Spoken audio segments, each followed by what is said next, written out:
जो हम सभी आत्माएं परमात्मा से अलग हो गई हैं और अलग होकर के अशांत और दुखी हो गई हैं, अपने स्वयं को ही भूल गई कि हम कौन हैं, हमें क्या कर्म करने चाहिए, हमें क्या सोचना चाहिए, कैसे व्यवहार में आना चाहिए।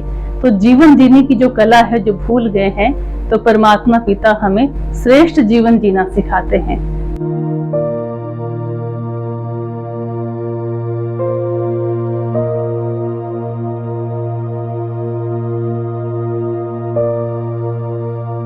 इसलिए क्योंकि जो हम आत्मा है, उस आत्मा की रिक्वायरमेंट ही क्या है?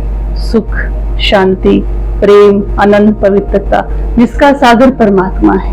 सत श्री अकाल, आप देख रहे हैं रूहानी चैनल। रूहानी चैनल की हमेशा ही यही कोशिश रही है कि उस एक की बात की जाए, क्योंकि आपने देखा है कि इंसान को परमात्मा ने बनाया ही था कि हम उस एक को याद कर सके, उस एक का नाम ले सके। आज रूहानी टीम पहुंची है प्रजापिता ब्रह्मा कुमारी ईश्वरीय विश्वविद्यालय आदमपुर में, जहां हमारे साथ जुड़े हैं ब्रह्मा कुमारी सीमा बहन जी। उनसे बात करेंगे कि परमात्मा क्या है और जो उनका मैसेज है वो क्या है। तो रूहानी चैनल में आपका बहन जी स्वागत है जी। ओम शांति। सवाल सबसे पहले कि हर आदमी को, हर इंसान को परमात्मा की तलाश है, इसके बारे में आप कैसे देखते हैं?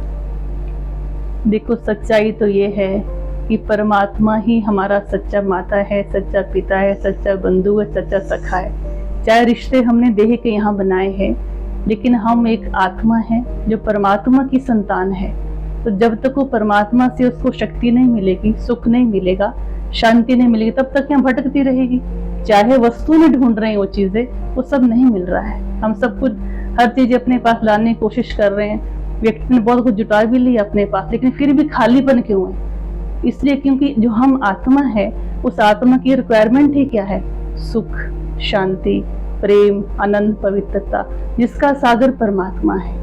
इसलिए हर एक आत्मा क्या चाहती है कि उससे मिले, क्योंकि उसको कहीं ना कहीं ये स्मृति जरूर है कि वही मेरा दाता है, वही विधाता है, वही मुझे सब कुछ दे सकता है। जी। तो जी आपने वैसे तो बात सही कही कि वो सब कुछ एक है, जो वो हमने धर्मों में बांट दिया उसको। तो हर इंसान ये भी चाहता है कि परमात्मा को मैं सामने देखूं, कैसा हो परमात्मा। अगर बात करें तो कहते हैं कि परमात्मा कोई रंग रूप नहीं, कोई वेश नहीं। इसके बारे में आप कैसे सोचते हैं, कैसे देखते हैं इसको? देखो, परमात्मा एक एक्सपीरियंस करने वाली चीज है जी। जैसे फूल है, उसकी खुशबू हम फील करते हैं, देख नहीं सकते, तो परमात्मा भी एक अनुभव है जी। ऐसा नहीं कि कोई बॉडी है जो हमारे सामने आ जाएगी, हम उसको सामने से देखेंगे। भगवान के लिए क्या बोला है कि वो देह से न्यारे हैं जी। जिनका देह नहीं है, जो जन्म मरण से भी न्यारे हैं, देह से भी न्यारे हैं और सुख दुख से भी न्यारे हैं, तो वो कौन है? तो एक ज्योति स्वरूप है। तो ज्योति को हर धर्म ने याद किया। गुरु नानक देव जी ने क्या बोला? एक ओंकार सचखंड बसे निरंकार। क्राइस्ट ने क्या बोला? गॉड इज लाइट जी। जो मुस्लिम भाई बहन क्या कहते हैं? अल्लाह नूर है। और हिंदू लोग क्या करते हैं? अपने शिवलिंग की पूजा करते हैं। अब शिवलिंग को आप देखो, ना आंखें हैं, ना कान है, ना मुख है, लेकिन फिर पूजा हो रही है। तो पूजा किस चीज की है? वो ज्योति स्वरूप की। तो वास्तव में परमात्मा ज्योति स्वरूप है, जिसका एहसास हम तभी कर सकते हैं जब इस देह से हम न्यारे होंगे, डिटैच होंगे। अगर बॉडी कॉन्शियस से परे जाएंगे तो अनुभव होगा, क्योंकि सूर्य नेत्र से देखने वाली चीज नहीं है जी। तो हमें कैसे पता चले, हमें कैसे पहचान हो? उसके लिए चाहिए पहले तो उनका सही परिचय जी। किसी व्यक्ति को हम ढूंढते हैं ना, तो बिना परिचय के तो नहीं मिलेगा, तो सही परिचय जरूर चाहिए। फिर उनको महसूस करने के लिए मेडिटेशन एक मेथड है, जिसमें हम बैठते हैं, उनके साथ रूहानी बात करते हैं, तो देह से डिटैच होके उनसे अनुभव हो सकता है, ऐसे नहीं जी। तो जो मेडिटेशन होता है, कहते हैं कि जे अगर बात कर लें, श्री गुरु ग्रंथ साहिब जी में बात कर लें, तो उत्की भी तुक तो कहती हैं कि नाम की कमाई करो, शब्द की कमाई करो। तो ये शब्द और नाम क्या है? सच्चाई तो एक बात है कि भगवान से प्रेम ही सच्चा मेडिटेशन है जी। जब दिल उनसे लग गया, तो हमें कोई कुछ हम जाप करते हैं, चलो अलग बात है, तो मुख से जप करना या दिमाग से हम याद कर रहे हैं, वो अलग चीज है। लेकिन जब दिल से ही भगवान को हम याद कर रहे हैं, दिल का सच्चा नाता उनसे जुड़ गया, दिल का रिश्ता जुड़ गया, सच्ची मेडिटेशन तो यही है। जी लेकिन ये बिना परिचय के नहीं हो सकता। जैसे एक लड़का होता है, एक लड़की, कुमार कुमारी, तो उनकी हम शादी करते हैं तो पहले उनको फोटो दिखाते हैं, ये फलाना है, ये फलाना है, तो एक दो से उनकी बुद्धि जुड़ जाती है, ये मेरा जीवन साथी है। तो ऐसे अभी उनकी परिचय, उनका फोटो, उनकी जो हम स्मृतियां हमें याद आनी चाहिए, कोई परिचय देवे तब समझ आएगा ना, तब नाता जुड़ेगा ना। बिना परिचय के तो नहीं जुड़ सकते ना। तो फिर जो परिचय दे वो कौन होगा? हाँ हाँ, उसके लिए देखो आपको ब्रह्मा कुमारी संस्था में आना पड़ेगा। इसमें 7 डेज कोर्स कराया जाता है, क्योंकि यहाँ पर जो ज्ञान है, यहाँ कोई गुरुडम नहीं है जी। कोई धर्म नहीं है, ये कोई मंत्र नहीं दिया जाता, सिर्फ भगवान का एक मैसेज है जी जी। जो भगवान ने स्वयं आकर दिया है कि मैं कौन हूँ, मैं कहाँ रहता हूँ और सृष्टि पर कब आता हूँ और आकर के क्या करता हूँ जी। उसके लिए हमको 7 डेज कोर्स करना आवश्यक है। जो ब्रह्मा कुमारी विश्वविद्यालय है वो किस बात पर फोकस रखते हैं, क्या मैसेज है, क्या उनका तरीका है जो जिसे परमात्मा के साथ जुड़ा जाए, परमात्मा का नाम लिया जाए और परमात्मा से प्रेम और प्यार हो सके? तो ब्रह्मा कुमारी संस्था का एक ही लक्ष्य है कि जो पूरा संसार हम देख रहे हैं कि दुख से भरा है, अशांति से भरा है, मनुष्य स्वयं की पहचान ही भूल गया है और धर्म भ्रष्ट, कर्म भ्रष्ट हो गया है, तो मानव को सबसे पहले उसका परिचय दिया जाए, श्रेष्ठ कर्मों का ज्ञान दिया जाए, अच्छी सोच कैसे करनी उसकी दिशा दिखाई जाए, मतलब मानव को मानव बनाया जाए। जैसे ग्रंथ साहिब में आता है, जिन मनुष्य से देवता किए करता लागी वार, तो मनुष्य को देवता बनाने जैसा ये ज्ञान है। जब मनुष्य ज्ञान सुनता, देवता माना उसका देवत्व आता है, देवत्व माना देने की भावना, सहयोग देना, प्रेम देना, सुख देना, आनंद देना, ये उसके अंदर भावना पैदा होगी तो उसके अंदर जो आसुरियता आ जाती है वो समाप्त हो जाएगी। तो ये लक्ष्य है ब्रह्मा कुमारी। जैसे कि आज के युग में किसी के पास समय नहीं है उस परमात्मा को याद किया जाए, और आपसे विश्वविद्यालय में आने से पहले कोई शर्तें होती है आपकी कि ऐसे आना चाहिए, ऐसे होना चाहिए?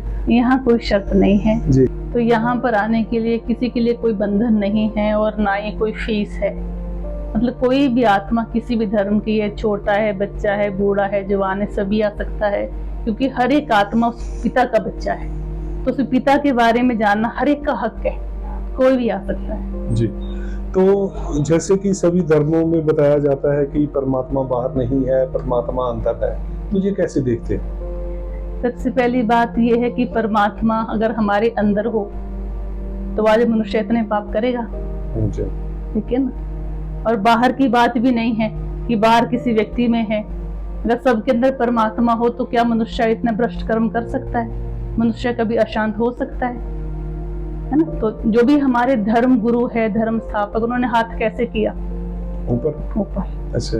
तो परमात्मा यहाँ वहाँ कहीं नहीं, वो ऊपर है, माना सचखंड का वासी है जी। हमारे किसी के बीच में परमात्मा का वास नहीं है, हम उनकी संतान जरूर है, हम सब आत्माएं हैं, परमात्मा नहीं। पर जो वाणी में भी कहा गया है कि 9 दर ठाके धावत रहाए, 10 में निज कर वासा पाए, तो फिर वो बाहर हुआ या अंदर हुआ? वो तो फिर एक भावना की बात भी हो जाती है कि हम भावनात्मक रीति कुछ भी कहें कि तुम सर्वव्यापी हो, हर जगह नजर आ रहे हो, वो अलग चीज है। लेकिन जो सही बात ये है कि भगवान को हमने जब भी पुकारा तो क्या बोला? हे परमात्मा आओ, हे ऊपर रहने वाले आओ। हमने कभी नहीं कहा आपके अंदर रहने वाले आओ या उनके अंदर रहने वाले आओ। ऊपर कहाँ हुआ? ऊपर माना सचखंड। सचखंड कहाँ है? सचखंड कहाँ है? इस दुनिया से ऊपर, सूर्य चांद तारों से बहुत दूर जी।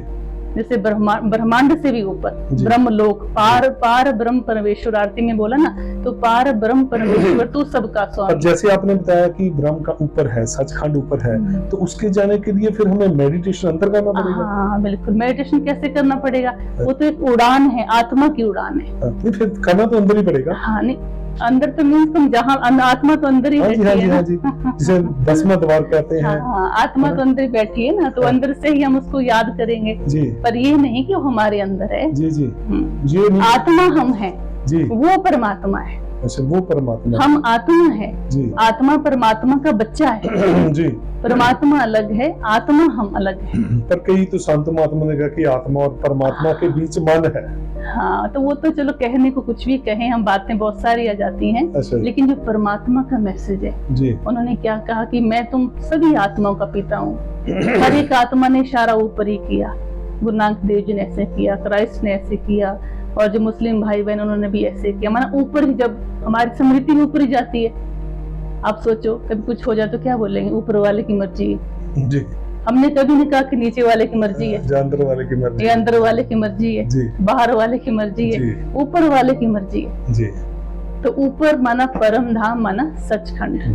तो जो रूहानी दर्शक देख रहे हैं उनसे जो कहते हैं कि सागर को गागर में भरना, आप 2 मिनट का उनको मैसेज दीजिए कि ये हमारा मकसद है, ये हमारा जो ब्रह्मा कुमारी विश्वविद्यालय का जो मेन उपदेश है। हाँ, तो प्रजापिता ब्रह्मा कुमारी ईश्वर विश्वविद्यालय एक विश्वव्यापी संस्था है जिसका एक ही लक्ष्य है कि जो हम सभी आत्माएं परमात्मा से अलग हो गई हैं और अलग होकर के अशांत और दुखी हो गई हैं, अपने स्वयं को ही भूल गई कि हम कौन हैं, हमें क्या कर्म करने चाहिए, हमें क्या सोचना चाहिए, कैसे व्यवहार में आना चाहिए।